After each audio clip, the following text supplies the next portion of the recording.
Estamos de volta. Feitos e efeitos. Nem sempre traz um feito. Hoje estamos de volta trazendo uma pessoa especialista em avaliar os efeitos, em prever os efeitos. Hoje está aqui comigo o professor Daltro Monteiro, mestre em educação e especialista em biopsicologia. E eu achei o máximo essa palavra e não sabia nem o que era, né? Mas o Daltro já me explicou. Ele vai nos trazer hoje um assunto extremamente interessante, que é as emoções e as consequências das nossas emoções. E eu acho que tem assunto assim pra gente viajar. É ou não é, Daltro? Muito, porque as emoções conduzem muita coisa. Bem-vindo, Daltro. Gratidão estar aqui em Farroupilha, aqui na TV Cidade. Muito agradecido a ti, agradecido à turma aí da produção, que fica atrás das câmeras. E eu costumo dizer que é uma hemorragia de prazer de ter esses tipos de oportunidade, até porque muitas pessoas que estão na adultez ainda não se fragaram de algumas perspectivas das suas emoções, né? Essa tua introdução, por exemplo, nós podemos já explorar de como as emoções conduzem a vida de alguém. Então, por que alguém é mais explosivo? Por que alguém é mais contido? Por que alguém é mais extrovertido? Por que nós somos tão diferentes se as emoções primárias... Quais são as emoções primárias? Aquela que a gente já nascemos. Medo, amor, por exemplo. E se as emoções são iguais para todo mundo, mas por que as reações, as condições ou a condução da atitude comportamental é diferente para mim e para ti? Uma coisa que eu sempre tive dúvida, as emoções, cada emoção, primária ou não, a reação, é uma questão de coeficiente de inteligência ou de uma maturidade da emoção? Eu tive a oportunidade de ter aula com Daniel Goleman. É um cara que trouxe uma expressão chamada inteligência emocional. Uhum. Ele é um dos responsáveis por isso, né? Hoje os estudos dele estão muito mais avançados. Tive a oportunidade de conhecê-lo pessoalmente na nossa instituição. As emoções, elas regem as nossas vidas, mas é muito mais importante, assim, de primeiro momento, a gente entender uma coisa, Su, olha só. Quando nós nascemos, todas as emoções estão ali naquela região da amígdala. Atenção, não é esta amígdala. Aqui nós temos as amígdalas, as glândulas das amígdalas. Não, a escrita é a mesma. Mas a amígdala que eu me refiro, ela é do tamanho de um grão de feijão que está entre o hemisfério esquerdo e direito, bem no centro. Ali, quase que o entorno, numa meia-lua dessa amígdala, é o que a gente chama de hipocampo, a neurociência chama de hipocampo. Ali estão as emoções. Só que eu nasço com as emoções, estão todas ali. Porém, importante, dentro da tua pergunta, entender, será que existe diferença entre emoções e sentimentos? As pessoas confundem. Uhum. Muito isso, muito natural. Então, me permita explicar esse detalhezinho de uma forma longe de ser acadêmico, mas para as pessoas entenderem. Quando eu nasci, qualquer pessoa quando nasceu, as emoções elas estão ali. Eu vou falar do medo. O medo todo mundo se identifica muito rápido, quer ver? Eu tenho a emoção do medo. Porém, do 0 ao 6º ano de vida, nesse espaço de tempo do 0 ao 6º ano de vida, eu vou codificar essas emoções. Vou dar um exemplo muito prático do dia a dia na casa da vovó. A criança de 4 anos de idade, por exemplo, ela tem a emoção do medo ali. Tá ali. Mas ela não sabe o que é medo. e a avó faz fogo no fogão a lenha. A criança chega perto do fogão a lenha, a mãe ou a avó ou qualquer adulto que esteja ali quer proteger essa criança. E grita, não, isso não vai ali, ali queima. Se a criança tem uma personalidade teimosa, ela vai lá e bota a mão e esquema, por exemplo. Para testar o limite da mãe. Mesmo sabendo. Mesmo sabendo. Que na verdade ela não está sabendo. Não, ela foi orientada. Mas ela não codificou essa emoção do medo ainda. Esse é o pulo do gato. Aí ela se queimou. Uhum.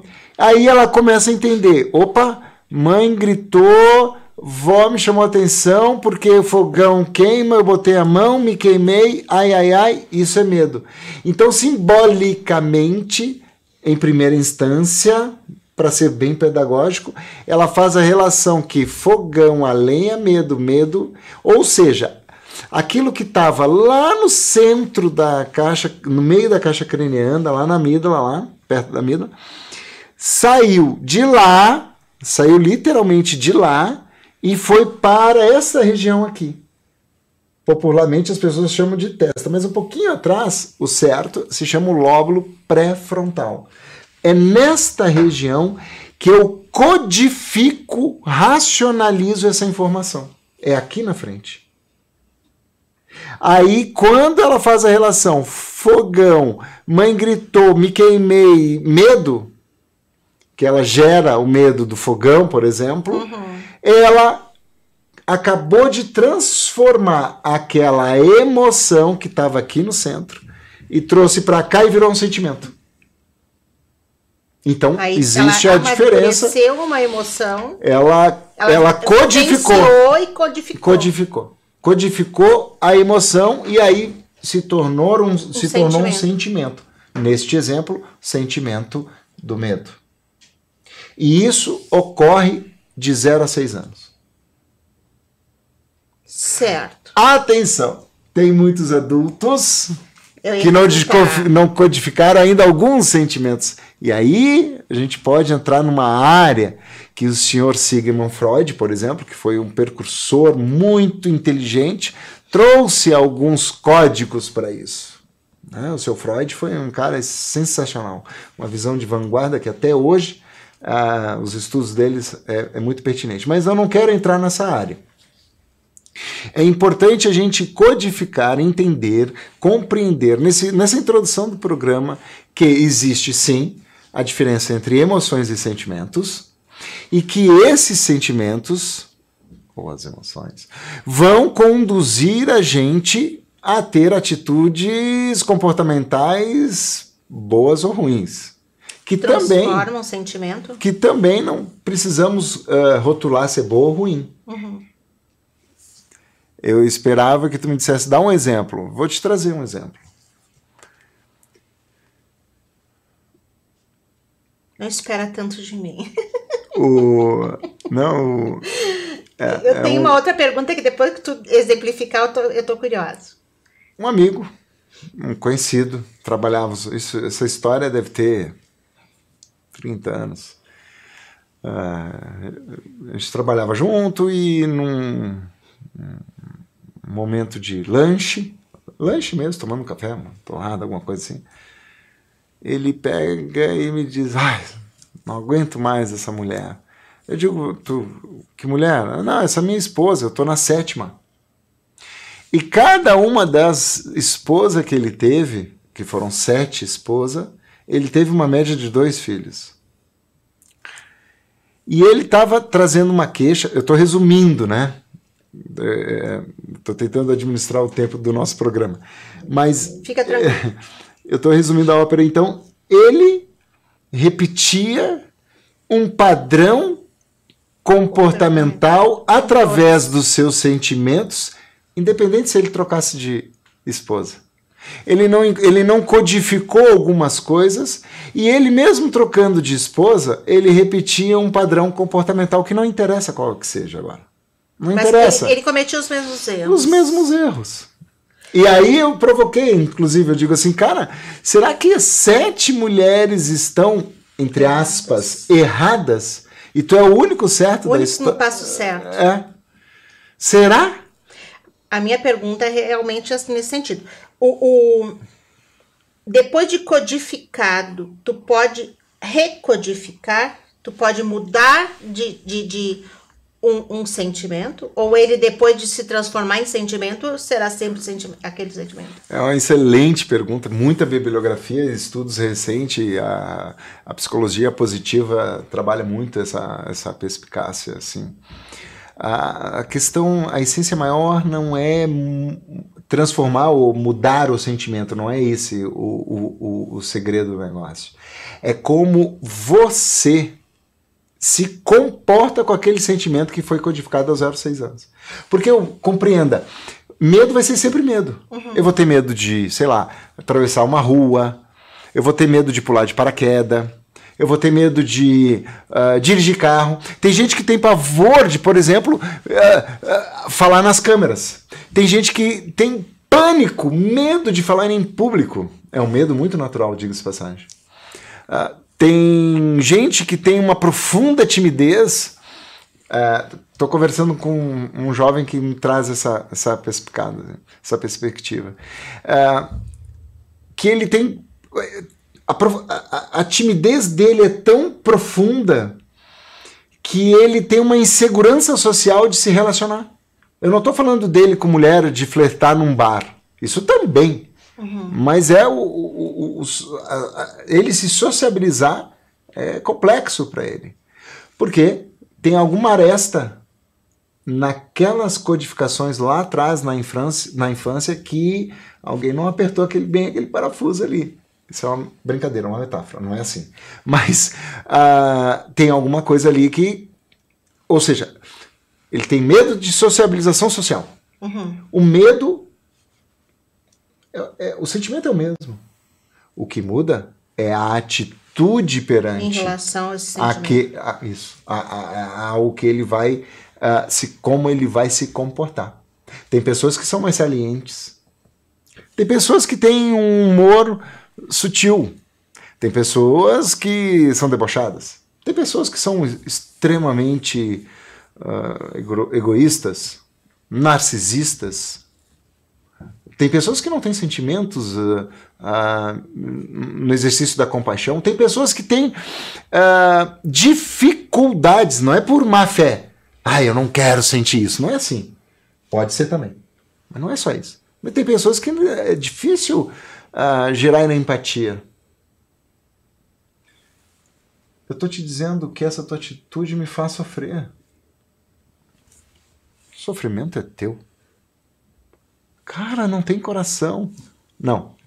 Tem coração, tem sentimento, só que a leitura dessa pessoa é muito distante para um sentimento, por exemplo, de compaixão.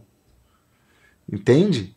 É difícil você ter Mandelas. É muito complexo você ter Madre Teresa de Calcutá. É muito difícil você ter a sua santidade Dalai Lama, que é expulso do seu país, que tem que ficar em exílio, e ele ainda promove paz. É muito difícil você encontrar Mahatma Gandhi. Por exemplo, ele expulsou a Inglaterra do país dele sem nenhum gesto de agressão. Só com atitude comportamental de passividade. Olha o grau que esses personagens que eu te cito, né? Vou te citar outro. Sem conotação nenhuma religiosa. Estou falando de gente, pessoas. Próprio Jesus Cristo. Mas então é uma maturidade, é um controle emocional, porque a raiva, o medo, o amor, todas estão ali e foram codificadas nessas pessoas. Estas pessoas, elas têm uma autopercepção muito profunda. Uhum. Esses exemplos que eu estou trazendo. Claro que eu estou trazendo pessoas fora da curva, né? Uhum. São pessoas muito fora da curva. Mas na essência elas têm isso em comum.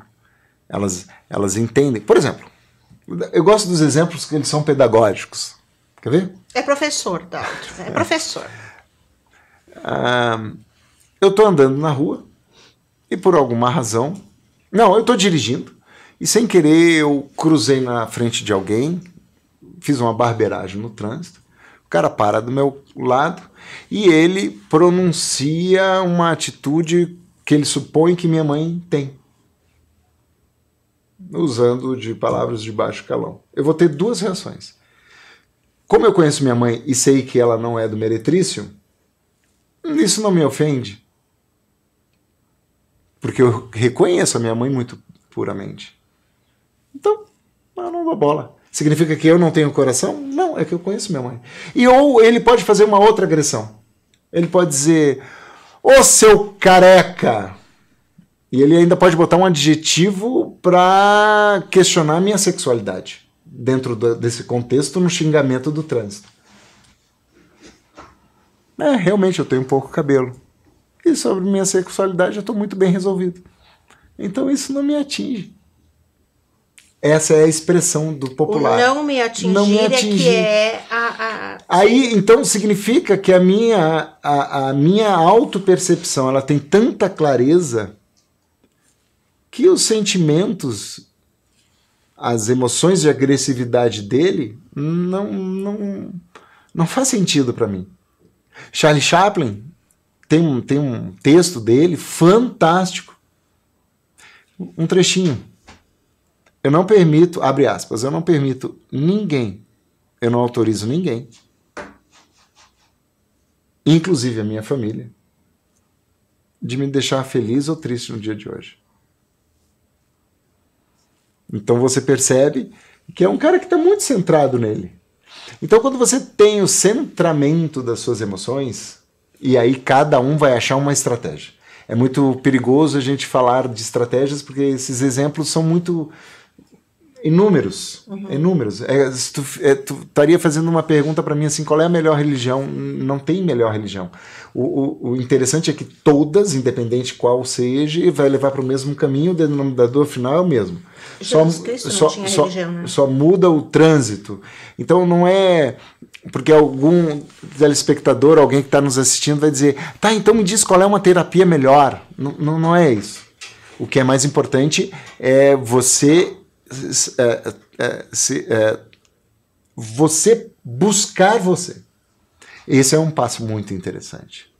Que uns tempos para cá usaram muito, está muito desgastado, eu não gosto de usar essas expressões porque foram muito mal colocadas. Mas o autoconhecimento, a autogestão, práticas que te levem a tu ficar muito mais conectado com você. Ai, qual? Não interessa qual. O que é importante é você para você com você. Eu vou repetir o que é importante. É você com você para você. Isso é o mais importante. Seja qual técnica, seja qual caminho que você vai galgar para buscar você, isso é o de menos. Porque a maciça maioria das pessoas, eu afirmo com toda tranquilidade, tanto no olhar de pesquisa científica, como na prática do cotidiano. A maciça maioria das pessoas não gostam, não se atrevem a se conectar consigo. Consigo mesmo. Medo. Pode ser também. O silêncio é algo que faz um barulho muito grande para a cabeça de algumas pessoas. A solidão é algo pavoroso para muitas pessoas.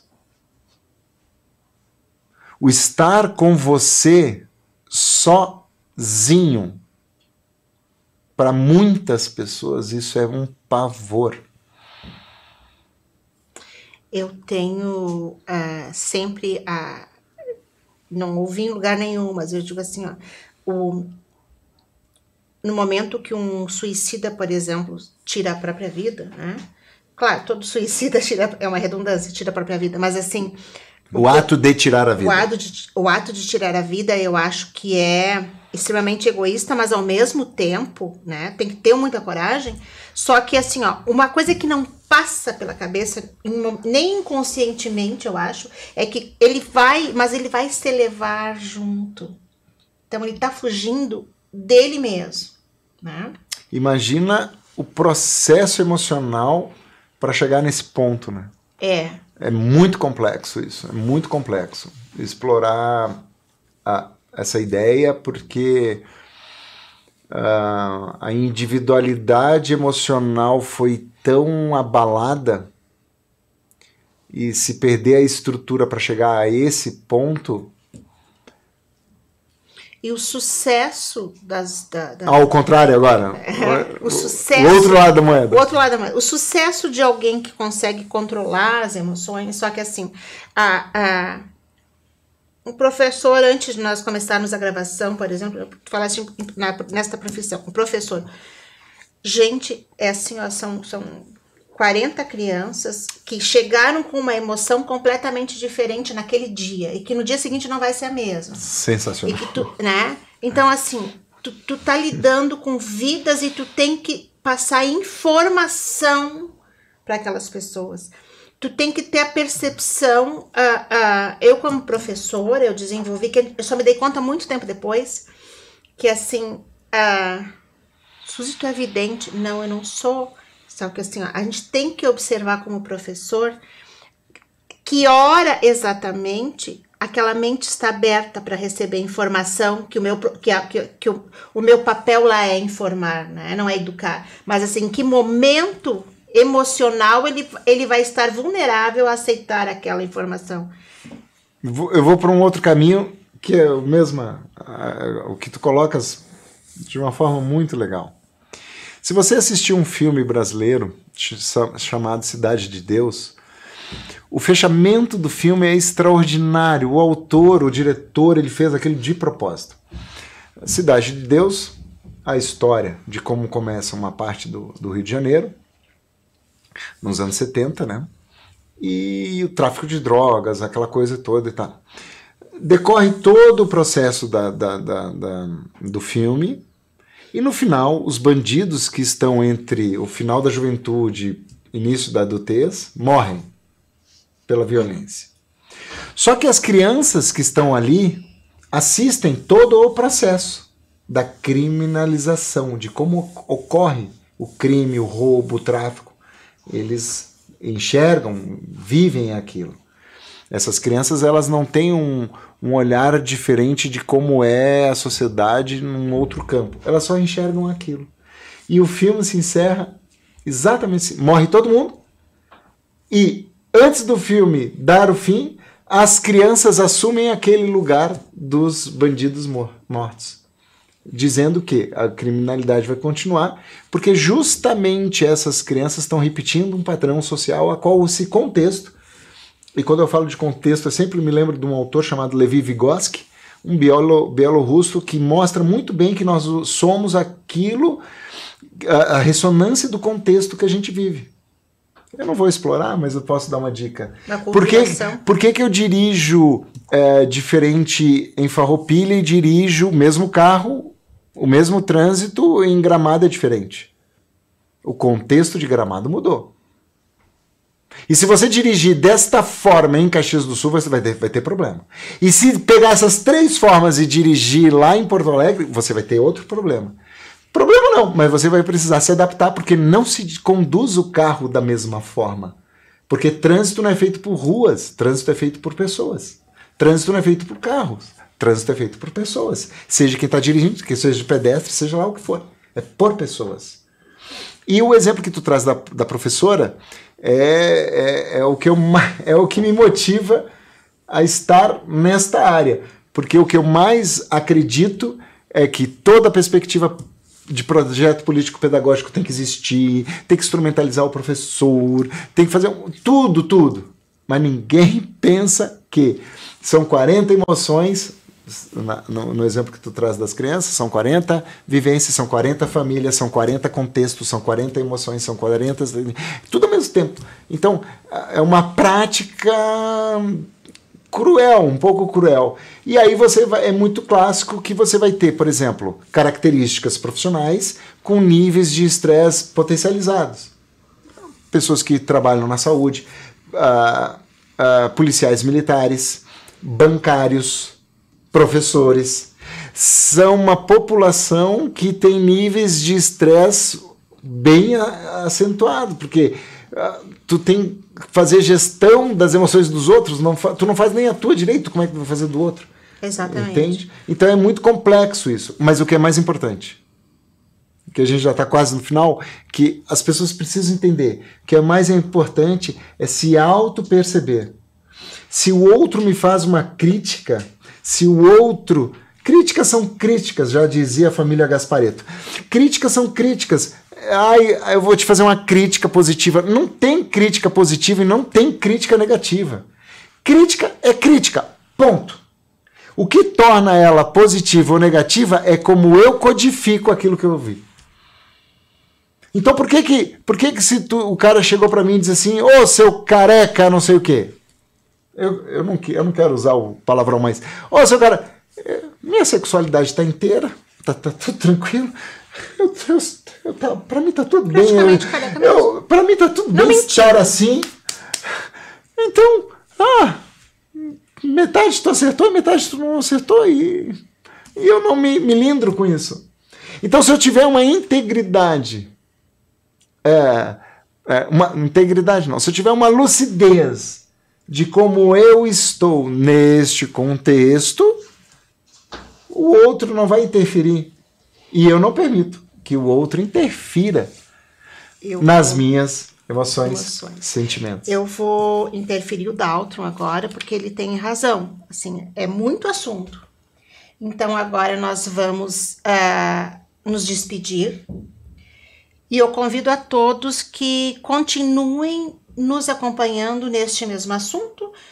Tipo assim, parte 2. E vamos continuar esse papo? Vamos? Porque tem muito assunto. Então, assim, o pessoal que nos acompanha no YouTube, procurem as 2 entrevistas do professor Daltron, porque assim, eu não vou deixar ele embora agora, né? O assunto está muito bom.